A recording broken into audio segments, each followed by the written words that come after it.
भारत के सबसे बड़े डैम टूटने वाले हैं। पुराने डैम पूरी दुनिया के लिए कितनी बड़ी तबाही ला सकते हैं, इसका ठीक ठीक अंदाजा शायद ही कोई लगा पाया होगा। पुराने और जर्जर हो चुके डैम का टूटना तब और डरावनी बात बन जाती है जब बाढ़ अपने उग्र रूप में तांडव करने लगती है। साल 2011 जापान में आए भूकंप और फिर उससे उठी सुनामी ने तबाही ला दी थी।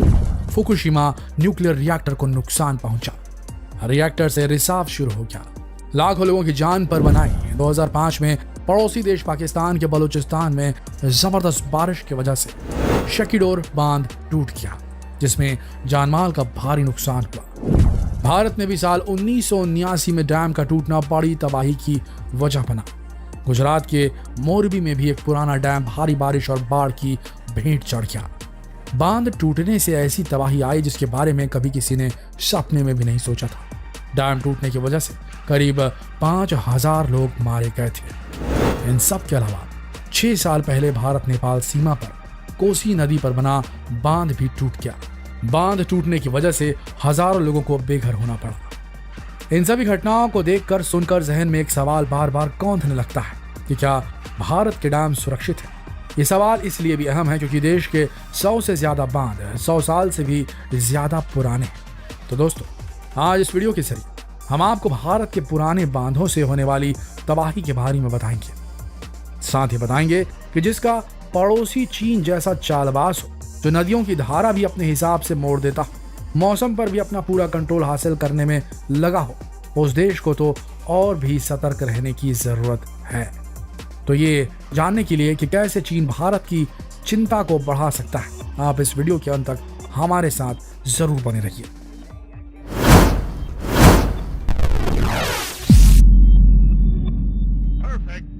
भारत का मुल्ला पेरियार बांध, जो कुछ सालों से अपने साथ जुड़े विवादों की वजह से सुर्खियों में रहा। मुल्ला पेरियार बांध 126 साल पुराना है। इसके ढांचे में कई कमियां हैं। इसके टूटने का खतरा हरदम बना रहता है। केरल में 2018 में आई बाढ़ के दौरान केरल सरकार ने आरोप लगाया कि मुल्ला पेरियार बांध काफी कमजोर है और इसी वजह से जब तमिलनाडु ने एक साथ बड़ी मात्रा में पानी छोड़ा तो केरल में बाढ़ की स्थिति बन गई। यह घटना बांध की जर्जर हालत और पानी छोड़ने के ऑपरेशन सिस्टम पर सवाल उठा रहा था। केरल सरकार ने बांध के विवाद के दौरान IIT दिल्ली के प्रोफेसर से रिसर्च के बाद एक रिपोर्ट तैयार करवाई थी, जिसमें साफ साफ कहा गया था कि मुल्ला पेरियार बांध हाइड्रोलॉजिकली अनसेफ है।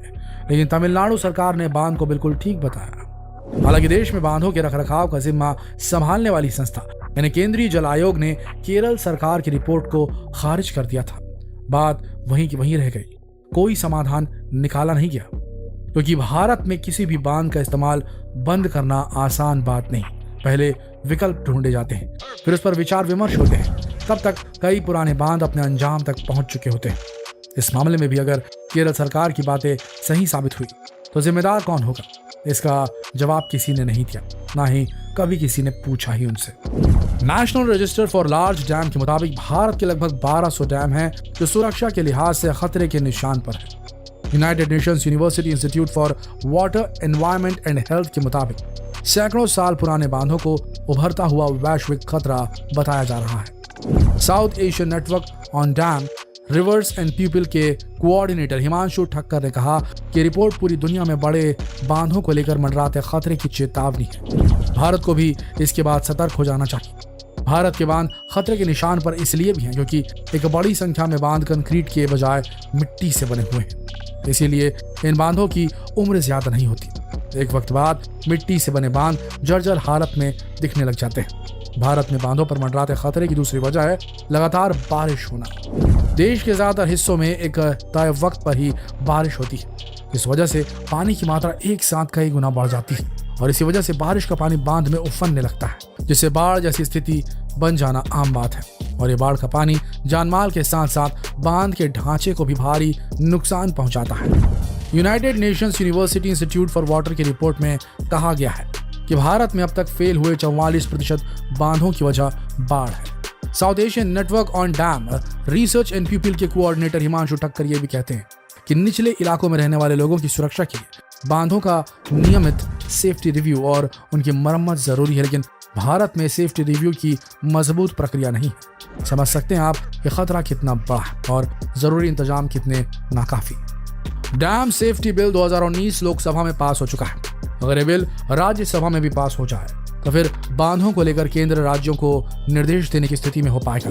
तब पुराने और जर्जर स्थिति वाले डैम को बंद करने की दिशा में तेजी से काम हो सकेगा। CWC ने बांध सुरक्षा के लिए एक सॉफ्टवेयर बनाया है। इस सॉफ्टवेयर का नाम dam health and rehabilitation monitoring application है। इस सॉफ्टवेयर से डैम से संबंधित किसी भी स्तर पर आई गड़बड़ी पर हर एजेंसी की नजर रहेगी। इसके अलावा बांध से पानी छोड़ने से पहले इमरजेंसी एक्शन अलर्ट रहेगा। ये सॉफ्टवेयर निचले इलाकों में रह रहे लोगों को किसी भी तरह के खतरे की प्रायर सूचना देने का काम भी करेगा। हालांकि अभी तक ये सॉफ्टवेयर कुछ बांधों पर ही लागू किया जा सका। अब बात कर लेते हैं चीन के साजिश की। दोस्तों, चीन ने तिब्बत में ब्रह्मपुत्र नदी पर बने अपने सबसे बड़े हाइड्रो इलेक्ट्रिक प्रोजेक्ट को 6 इकाइयों में पावर ग्रिड कर दिया है। इस प्रोजेक्ट से भारत की चिंता बढ़ गई है। भारत को डर है कि चीन भारत को परेशान करने के लिए अचानक इन बांधों का लाखों क्यूसेक पानी भारत के इलाकों की तरफ छोड़ सकता है, जिससे भारत में भयंकर बाढ़ आने का गंभीर खतरा बन जाएगा। चीन के शन्नान प्रीफेक्चर के ग्यासा काउंटी में बसे जम हाइड्रो पावर स्टेशन को जांगमू हाइड्रो पावर स्टेशन के नाम से भी जाना जाता है। यह हाइड्रो पावर स्टेशन ब्रह्मपुत्र नदी के पानी का इस्तेमाल करता है। ब्रह्मपुत्र नदी को तिब्बत में यारलुंग जांगबो नदी के नाम से जाना जाता है। ये नदी तिब्बत से भारत आती है और फिर वहां से बांग्लादेश चली जाती है। इस बांध को विश्व की सबसे ऊंचाई पर बने हाइड्रो इलेक्ट्रिक केंद्र के रूप में जाना जाता है। ये अपने तरह की सबसे बड़ी परियोजना है, जिसकी क्षमता एक साल में 2.5 अरब किलोवाट बिजली उत्पादन करने की है। इस डैम को बनाने वाली कंपनी ने ये बात भी कही है कि इस परियोजना से तिब्बत की बिजली की किल्लत भी दूर हो जाएगी। साथ ही जिन दूसरे इलाकों में बिजली की कमी है, वहां भी भरपूर बिजली की सप्लाई का रास्ता साफ हो जाएगा। इस परियोजना की पहली इकाई ने पिछले साल से ही अपना काम शुरू कर दिया है। चांगमू के अलावा चीन कुछ और बांध बना रहा है और साथ ही भारत की चिंताएं दूर करने का भी भरोसा दे रहा है। चीन का दावा है कि ये रन ऑफ द रिवर परियोजनाएं हैं, जिसे पानी को इकट्ठा करने के लिए डिजाइन नहीं किया गया। अब ये तो चीन ही जानता है कि ये आने वाले वक्त में भारत की मुश्किलें बढ़ाएगा या फिर घटाएगा। वैसे चीन पर भरोसा करना पैदल कलकत्ता जाने वाली बात है। फिलहाल तो चीन के चाल और चरित्र पर भरोसा करना कतई मुमकिन नहीं। बेहतर है कि हम अपनी सुरक्षा के उपाय खुद करें। तो दोस्तों, आप क्या सोचते हैं इस बारे में हमें कमेंट करके जरूर बताएं। साथ ही डैम और भारत में डैम्स के हालात से जुड़ी इन सारी हकीकतों के बारे में आपकी क्या राय है, हमसे जरूर साझा करें। उम्मीद है कि इस वीडियो में दी गई अहम जानकारी आपको काम की लगी होगी।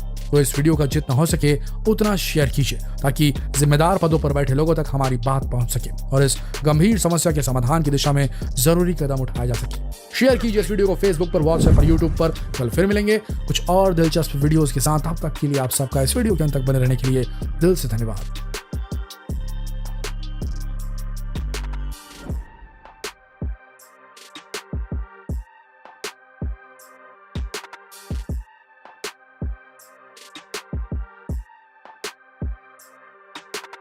Perfect. Perfect.